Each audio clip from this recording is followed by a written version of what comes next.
But it was interesting meeting someone at the age of 65, concerns about having kids, that's gone.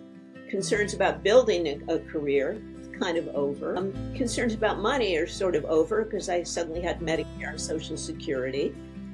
We have the freedom to travel. We both could take off time as we wished. He from his practice, me from my on-again, off-again career. Actors' careers are never always on, unless you're on a series, which I have been a number of times. You're usually off work. So we started traveling. We made a commitment to travel in some kind of adventure, some way, every year to places we'd never been. And so far we're having lots of great surprising trips. So, his commitment to his wife was 20 years over. His commitment to child rearing was quite over. So we were in a whole free phase. And, if you live this long, medical science is going to keep you alive a lot longer, alive and well. So we still feel like we have a lot to look forward to. We're leaving for Vietnam in a few weeks. We just make independent plans and we feel very free of entanglements of any sort.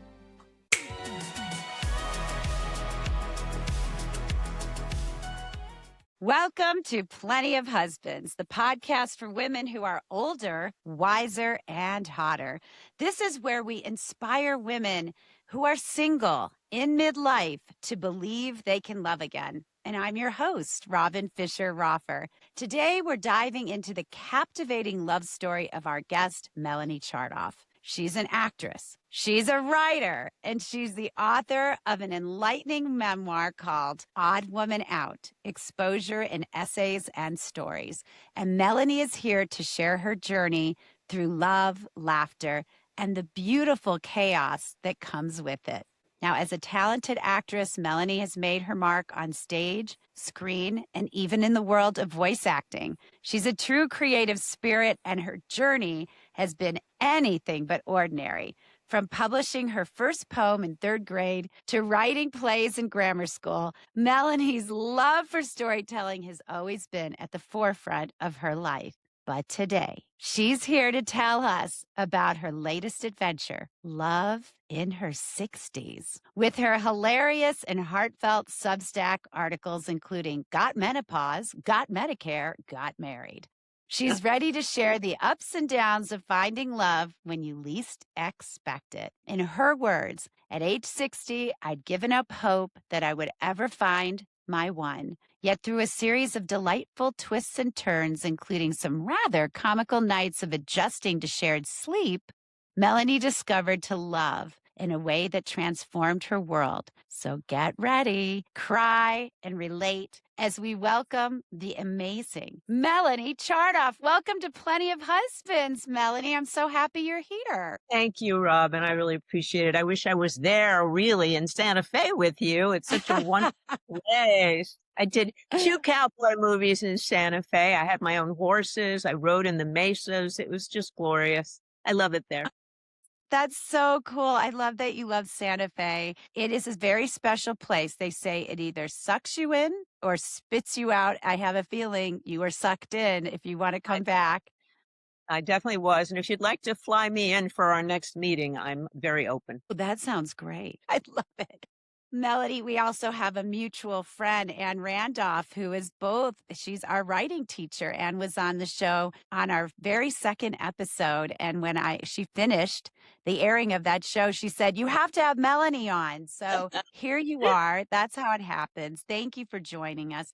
So let's dive into your incredible journey. Can you share how you went from being a self-proclaimed late blooming bride to finding love with your darling Stan? Well, I went on Match.com, which is not uncommon. However, I'd had a lot of disappointments, I'd say, in my 50s and 60s. Tried to make things work. And being a character actress, I thought I could play any role that any man might need. Turned out I wasn't that facile. I was really meant for one sort of person. And it just took me a long time to accept that I had these limits and this person fit right into them. So we met when I was 64. And he was in his late 50s. He'd already raised 2 kids. I wanted a man who had been a father because I didn't have that experience of being a mother, and I wanted to vicariously experience having a baby without having stretch marks or breastfeeding or labor or any of those difficulties. So I got prefab grown-up kids. They're now in their 30s. One is married, one is getting married next week. So my life enlarged greatly in meeting Stan. Stan is very funny. He's also very brilliant. He's a psychotherapist and 40 years of practice. It turned out we were just perfectly compatible, perfectly aligned, because we're both very interested in character, what makes people tick. Me as a character actor, him as an analyst of people with problems. So we always have a lot to talk about, and we hardly stop talking is one of the challenges for our sleep, actually. That's great. Don't even want to say goodnight. You love talking to each other so much. We do. But now he's taken to tucking me in at night with a bonus back rub. So that kind of puts a period on the evening, cast to Wait end. a minute. Stan sounds like a dreamboat. I know, it really worked out. He kind of brought things to the table I hadn't even creatively visualized. You know, you have your creative visualizations and your list of goals. He brought things that I had never imagined. First of all, he loves traveling to the odd places and eating the odd things. Recently, he stood in line in Madrid for a spleen sandwich for an hour, which is on my but I mean, I'm limited. I have lupus, so I can't eat very many things. But because of Stan, I'm able to taste many things in the world that I would not have any experience of. No, offal, stews, and he eats a lot of organ things in stews that I wouldn't ordinarily ingest, but I can taste just to see what I'm missing. So that's been a Oh, great value. And Stan, I teach improv. And as a matter of fact, Anne Randolph was a student of mine about wow. 50 years ago.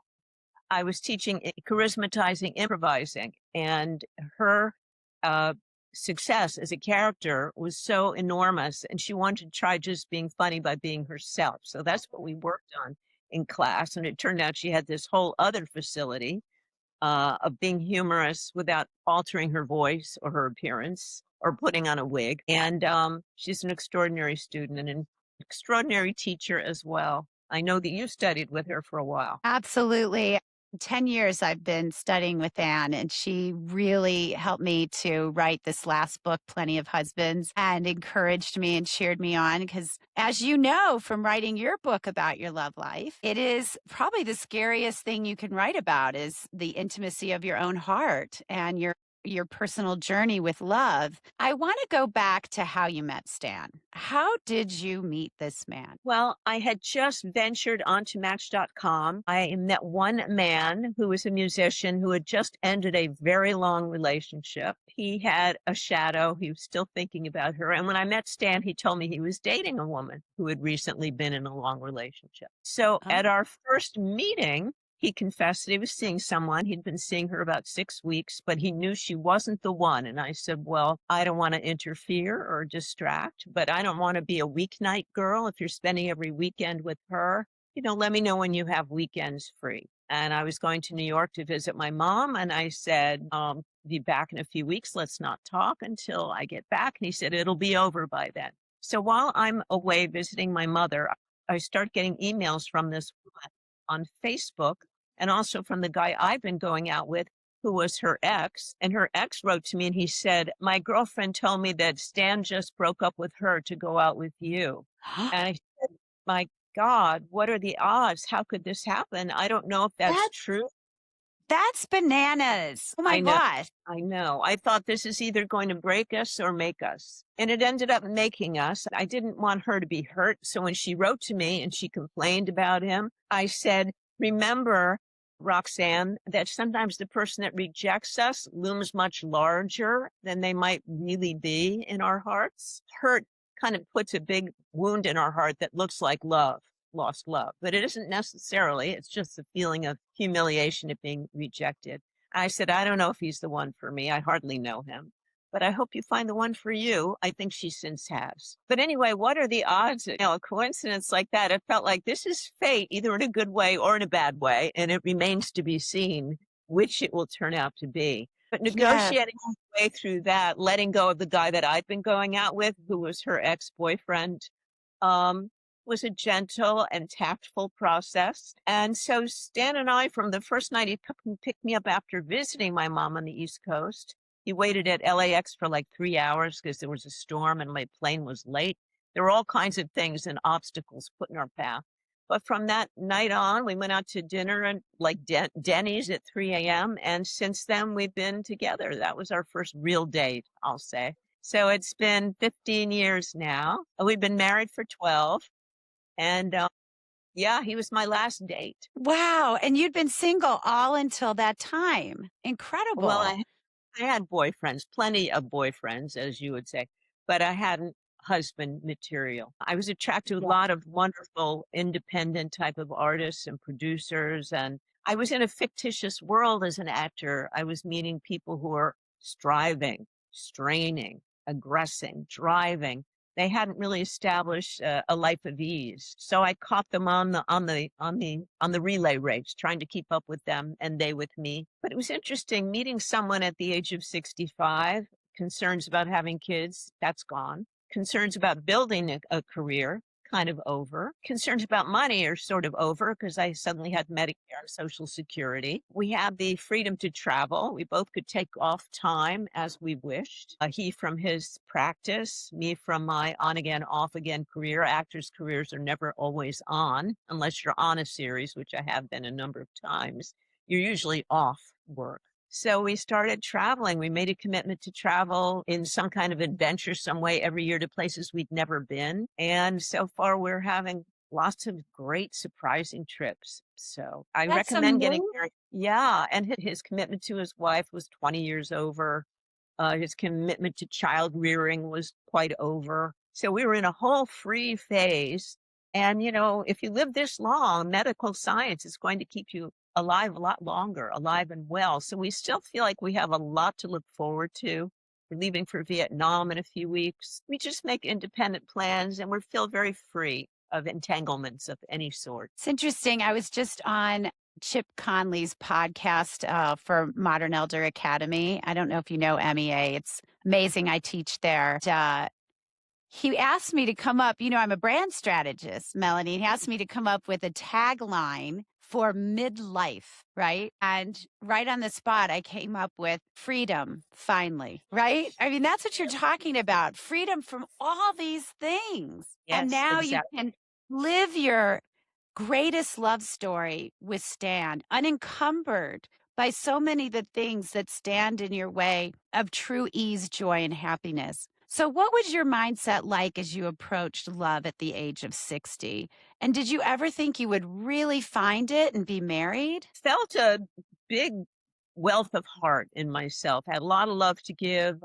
I brought into my life a young woman who was foreign born, had a lot of hardship. I made her my daughter. And now her daughter is I'm her god grandmother. So I was taking on other families, helping other families. I very much wanted to be part of a family. And there was just a big space for the man part. I didn't have like the man part filled.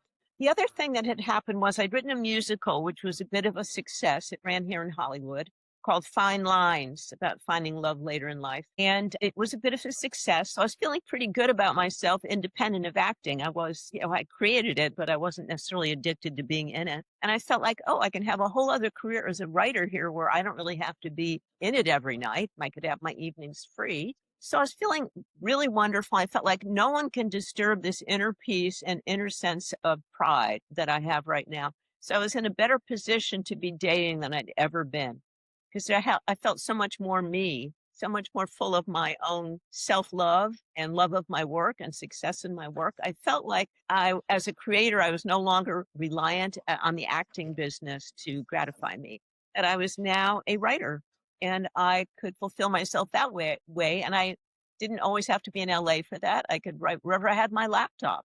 So I just established that freedom. And my feeling when I met Stan and he was sleeping with someone else was, I'm not going to mess up my inner peace with a player. I'm just not going to do it. So I made my stand. I held to it. And I think having a stand like that with a man, what you'll tolerate, what you won't tolerate, is very attractive.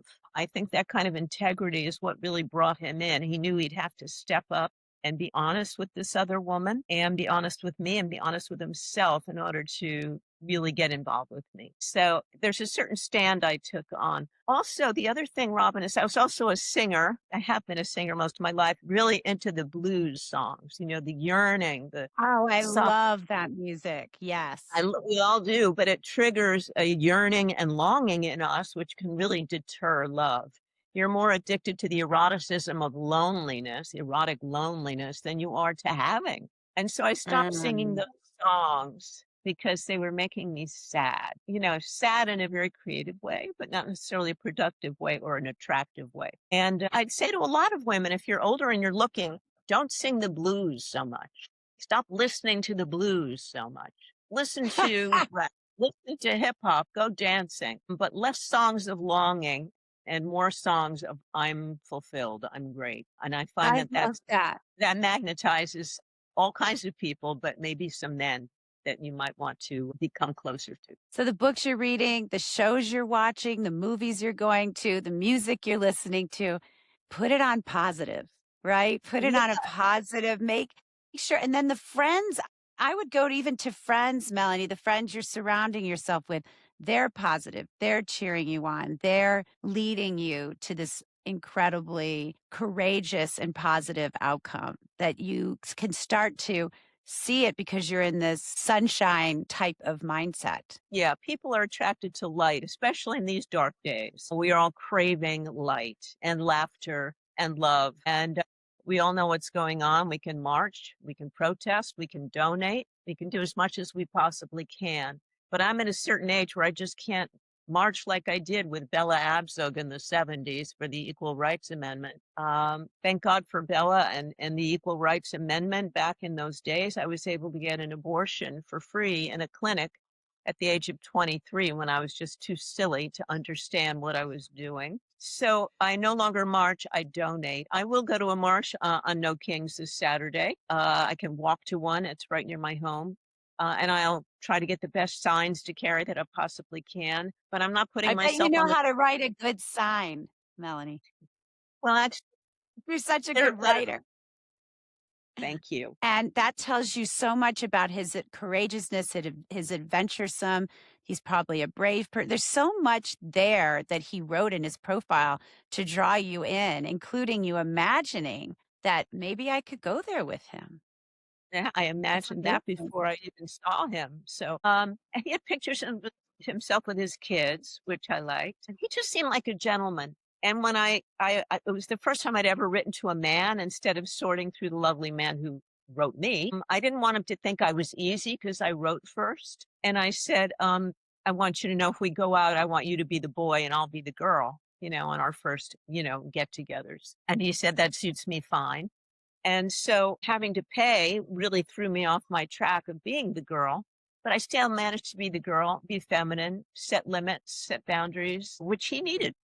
He really needed that because he had such big appetites. And I think it was pretty clear from the first date that we were going to be befriending each other because we had so much to talk about and so many interests that were aligned. That's so beautiful. That I just this love story means so much to me because I do have some friends that have not gotten married yet in approaching their 50s and 60s. I do have friends that are beautiful just like you, amazing, full of life, have great careers, and they just haven't found that person. Was there a mind shift that you did in order to open yourself up and finally get to this place, or did it just organically happen? Did you make I a think decision? I think it was just I felt very fulfilled from my work that I had just created, that I was shopping around to other producers. And he had just moved to Los Angeles from the North Bay. So he hardly knew anyone here. So I kind of snatched him up early before he realized how attractive he would be in LA. I mean, he already had a woman he was sleeping with, spending weekends with, but he hadn't realized how attractive he would be here in Los Angeles because I guess he wasn't so successful up north for some reason. Okay, so he didn't do as well up north, but then when he came to LA, you knew that you had someone who was going to stand out in that sea of men that you and I know about so well. I lived 16 years in LA, and Huh. So I know the dating pool pretty well. So he definitely stood out to you. And when you started dating, did you court at first? I'm going to ask you a personal question. Did you fall into bed with him pretty quickly? I know that you wrote an article about how sharing a bed was a challenge. I'm just wondering how long it took to get to that intimate place, if you don't mind me Uh, asking. no, I don't hold back. It took many, many months for us to have sex. We were both scared because we knew this was a very powerful possibility and we weren't going to play with it lightly. And that's why we tried out sleeping together before we ever had sex, just to make sure we could get through that. It's still a challenge, actually, but I have earplugs. He has better medications. He avoids dairy so that I don't have to withstand the stuffing of his sinuses at night. There were a lot of things to work through. Also, he took me to Seder, to Passover Seder, to meet his kids and his family in advance. And I seemed to fit in. I think I wasn't the first girl he'd brought to Seder, but apparently I read my portion very well. I have to say I'm a good talker. I'm a good player. I love to laugh. I'd say I my natural personality is winning. And I also have taught myself charisma, which I'm not using right now because I don't want to overpower the camera. But, I find that an asset, turning that on and off. I can be That's very beautiful. retiring. I can introvert or I can extrovert. I think it's important for all of us to be able to ambivert depending on the room we're in, to be able to be recessive or to be able to be dominating. You just have to really feel it out, what's appropriate for the time. That's beautiful. And with Brian, I had one child. I was a single mom when I found Brian, and Brian found me at school. He's a school dad. Our kids all went to Santa Fe Prep, so we knew each other from that. But when we got together, I had raised one child on my own. He had three children, and now every holiday we're together. Over the Christmas Hanukkah holiday, we come together. We're going to New Zealand together. That we have 9 of us now because all 3 of his kids have partnered up. Oh, So it's been the greatest expansion of my life to fall in love with Brian and his children. And I think this gift of stepchildren for every woman I know who's partnered in this midlife, the second half of life, every one of them have had such beautiful relationships with their stepchildren. One of my friends, like you, never had kids, never had that opportunity, and now is so close with her stepdaughter. So this is an incredible bonus that you can get from meeting somebody later in life. And you didn't have to yeah. raise them, like you said, Melanie. They came prefab, right? They won't. They won't even sit in my lap. I mean, they're just too big. So I sit in their lap. I sit in their lap and cuddle with them, and it's a whole other kind of relationship where I'm not necessarily the most mature person in the room at all times. My Well, stepdaughter's a my therapist. Stepdaughter is a therapist. She's a social worker at Stanford University. So I don't need wow. to give her much advice about anything. She's really got it together. She's an authority figure on non-binary relationships, non-conformative relationships. She knows more about that world than anyone I know. I learned so much from her. So I'm the student in a lot of cases with these young folks. Isn't that wonderful? What have been the most significant lessons you've learned about love and relationships later in life? Like if you had to say the top 3 things that you've learned in this relationship with Stan, maybe that shattered some of your illusions when you were younger of what it could be. Well, I can't say that my folks were a very good role model as married people. My mother finally left my father in her 60s, which is maybe one of the reasons I felt free in my 60s to finally love for the first time. My mother fell in love for the first time in her 60s. So I kind of got it down that I didn't have to worry about protecting my mother anymore. Now that she was free of my father, she wouldn't be jealous if I fell in love. I think that was a very big, although repressed part of my thinking, was that I didn't want to hurt my mother by being much happier than she was in a marital relationship. Fortunately, Stan met my mother and she fell in love with him, wanted to marry him herself. My good. And he's so kind and he's such a great listener that he was able to listen to her repeat all the traumas of her youth and her relationship to my father in which she had been so beleaguered over and over again and be a compassionate and empathic therapist for my mother, which my sister and I were tired of doing. So he became a very good friend to my mom. And she would sometimes call to talk to him privately. And that was a whole new growth I had not anticipated, that he could be my mother's therapist and friend. Wow. What, and again, about that expansion. So, not just expanding with your stepchildren, but having Stan there to expand this relationship with your mother and take over in a way that was exhausting you and your sister at that point. And he could just listen with fresh ears and empathy and professionalism too, because that was his craft, is his craft.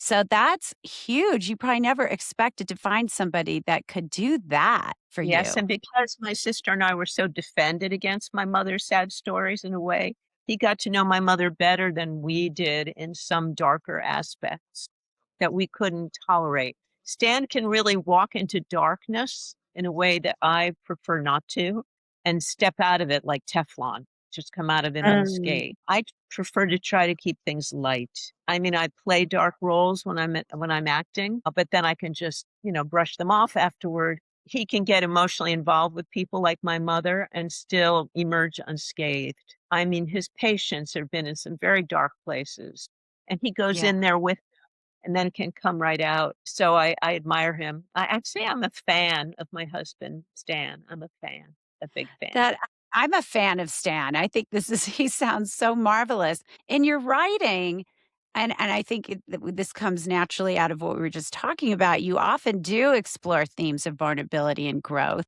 So, how has your personal experience, and I'm not just talking about Stan, there were men before, right? How have that Yes. all those experiences shaped these themes of vulnerability and growth? And do you have any advice for our listeners and viewers about becoming vulnerable and growing? Because I think there is a tendency sometimes to just get stuck playing victim. They did it to me. He did it to me. Becoming bitter instead of better, not thinking you know it all now. You've got this nailed. You don't need to keep growing. What are your thoughts on that? Well, I think I made a lot of mistakes because I didn't want to miss the opportunity of loving, the first 50 years of my romantic life. I loved deeply a lot of different people. And I saw a lot of people through very dark times in their lives, through the deaths of their moms, through illness. I seemed to be a bit codependent, but in a good way. I wanted to be there for people and befriend them, even if they were romantically involved with me. I still wanted to be their friend and do good for them. And I think I stopped taking on people in need a few years before I met Stan, where it was no longer my responsibility to take care of these people Mm. in lieu of having kids. That these men really needed to mother themselves and take care of themselves, and that I would not be their other mother. So that was one tunnel I had to shut down in myself, where I'd made a mistake a number of times. I also got involved with people in my business for whom success was fleeting, temporary, money was undependable. I kind of made a decision not to go there anymore because I found that much as I'm a feminist and I earn my own way and I'm well set up for myself, I didn't want to take on financial responsibility for somebody else's life. I wanted someone who could pay their way, stand on their own 2 feet.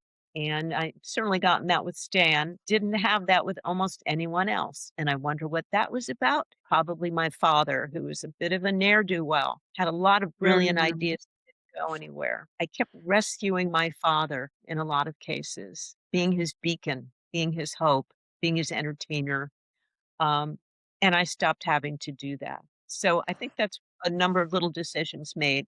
I don't know if they were even at the conscious level, Robin, but somewhere inside I noticed a difference as I proceeded after that. So there was a shift. There was a shift from picking daddy over and over again and thinking it would be different and choosing someone like I love that ne'er do well. We don't use that term a lot these days, but a bon vivant type person, probably very charismatic and attractive, but, is always without a piss to pot, a pot to piss in, as they say, right? And your mother being overly responsible. And so you would take on that mothering role. And something clicked inside you as you approached 60, and it was enough already. And you had Hmm. done so much work in your life on yourself. You got vulnerable, you got deep, you went and you approached growth like, a fireman runs to a fire, it sounds like. You got real and then things changed. And I think that's really what has to happen. Otherwise, you continue to meet the same guy with a different face over and over again and get involved. And you were, I married all those guys. You were smart enough not to marry them. So I'm curious, how have your friends responded when you first fell in love with Stan and you were going to have this wedding and you were going to join with his family and bond with his kids? What did your friends say? What were some of the things what They was were the chatter? Well, I had a big improv following at that time. A lot of people in my classes came to the wedding and they wrote poems and they wrote scenes and they joked with Stan that they had been improvising with me way before he was. They were very happy. I have very happy wedding pictures of all my friends. Our wedding was a big celebration. It was a big wedding. I waited long enough. I was going to have everybody I knew come to my wedding. And it was a polyglot of our friends. I have friends from Cuba. I have friends who are, Hispanic. I have friends that are African Americans. It was a whole big hodgepodge of different tastes and cultures all dancing together. It was really beautiful. And because Stan is slightly more Jewish than I am, a practicing bar mitzvah boy, I converted to a little bit more Jewish than I had been before that. So we did have a cantor marry us, and some of the celebration was in Hebrew. I exclusively spoke English. So there was a big feeling of acceptance, all welcome, everybody party. And it went on pretty late. It was just a great celebration for me. And I gave a lot of women hope, which is one of the reasons I wrote my book, Odd Woman Out, Exposure and Essays and Stories, which is backwards, I think, on your lens. But No, it's just perfect. It actually showed up great. I'm glad you held it up. Yeah, thank you. To give women hope. Because when Stan and I remember we went to New York City one time, we'd just been engaged, and I was telling everybody on the street, I'm engaged for the first time in my life. And young women who are running hotels, who are running restaurants, who are maitre d' said to me, oh, you give me hope. You give me hope. And I thought, I've got to write a book for these women because they're 40 and they're 50 and they're so sad. They're so lovelorn and they hunger to love. And so that was why I wrote the book, to show everybody what a colossal screw up I was and how I managed to get it right finally. Glad I lived this long and kept myself healthy this long so I could have this big period of life, because I'm not at midlife now, Robin. I was thinking about this morning. I'm at three-quarter life. When you're 75, you're at three quarters. And the time ahead may not be as long as the time behind, but you can really pack it with life. If you keep yourself healthy and squared away psychologically, you can really party for a really long time. We're planning trips for years ahead. We went to New Zealand last year. We actually went to New Zealand 2 times. It was so wonderful. Oh I my think gosh, you'll well, love I'm excited to go. I'm delighted that you've been. I think it's gonna out be a the lot of island. fun. That's It's where not we're just going. It's like Eden. It's like the beginning of Earth. Things are still smoldering, things are still bubbling, things are still being born there. It's what nature and Earth was really like before we got here, I think. It's just gorgeous. I think you'll love I it. love that. Well, my mission in life is to guide you to write, tell, and live your greatest story. I think you and I are kindred spirits because that's not just about how you talk about yourself in terms of what you do and what you bring to the world in a monetary way. It's also about travel. So, I write a travel blog because I want to share how to travel the world. And then now I'm on this path to help women tell their greatest love story. So your greatest travel story, your greatest love story, your greatest career story. All you are a storyteller, Melanie. And what I've heard you talk about today is all three things: your career, your travel, your love life. It is the makings of an incredible life, to really live the life that you've always wanted to live. Speaking of that, what advice would you give to women who are feeling discouraged. They're listening to this podcast and they're saying, or they're watching it and they're saying, my gosh, how am I ever going to find love later in life? I've just, I've had it. I just want to go into solitude and isolate. What do you say to those women? I'd say if your isolation is peaceful and nurturing, I'd say I'm all for it. I'd also say I highly recommend creative visualization. There's a woman named Esther Hicks, for example. I don't know if you've heard of the Abraham Yeah, Hicks work. I don't sure. think she's the only person teaching this sort of thought, but she does talk a great deal about feeling as if you already have the thing you want. So you're not putting out lack in the world. You're not putting out longing in the world. If you feel like you already have it and you're living day to day as if you're already beloved, befriended, and girlfriend, if you feel like you are your own best girlfriend, then you don't really need it to show up. But it may, because you're magnetizing that kind of feeling to you. People are deterred by yearning and longing and not enoughness. People are attracted to, I'm full, I have a lot to give, I adore myself, and I feel beloved whether you love me or not. I think that's very attractive to men and women of any gender, of any income, of any age. I can't agree more. I love it. And you started by talking about being on the light side. So it really is a way to magnetize the things you want. And if you're happy on your own, that's great. But being happy on your own and loving yourself and being your own best friend, that could be just the formula to attract somebody It wonderful like a fan. And it makes you fussier. It makes you fussier. If you have that sort of completion in yourself, you'll be more discerning. If someone who's not up to the task shows up to love you, you'll be able to tell rather early on. And I'd say don't commit too soon. Don't have sex too soon. It attaches you prematurely. I think it's important to hold off from that as long as you can until it's irresistible. And then sex is a completion of the affection for one another, not some sort of desperation to finish a cycle. Uh, Consummating That's, yes. anything. Yeah. Excellent advice to wait and get to know that person and let that be the completion, the cherry on the top of the cake that you bake together, right? Instead of, Yeah. this is the whole cake. This is all we got. Yeah. Yeah, So you don't wanna what's just next? scratch that itch. You don't wanna just Don't you, scratch that prematurely. or sleep with somebody because you think that's the way to get them, Mm, That's how I'm gonna get them, That's not, that doesn't work. I'm gonna no, lock it down.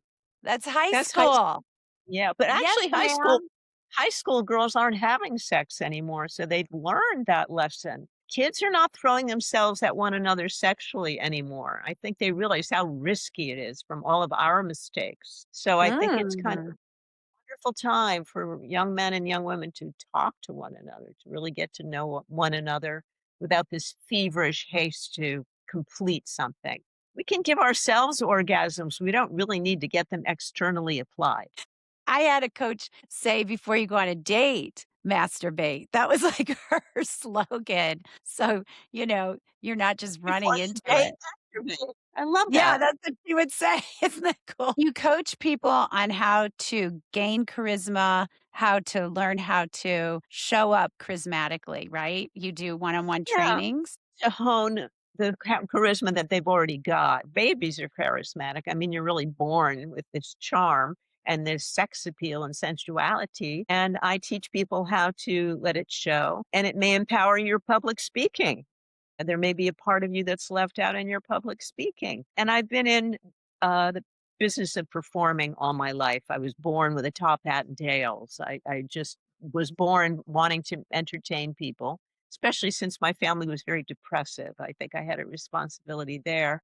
So I definitely deal in the charismatic humor sense and personal power sense from a love standpoint rather than there are a lot of people who are very charismatic in the popular culture right now who you might not want to hang out with because their charisma is exclusive and off-putting. I work on the kind of charisma that's magnetizing. It pulls people in, makes them want to buy your book, makes them want to see your show, makes them want to hear your talk. What's the name of the website? That's charisma with a Tizing. And my email is playdate@gmail.com if somebody wants to set up a 15-minute free session to see if our conversation leads them somewhere they want to go. And I'm very reasonable. I have a website, charismatizing.com, at which they can find all my testimonials from people who have found success from our work together, people who have developed their own talk shows, people who are politicians, people who are Christian journalists. I've helped all sorts of people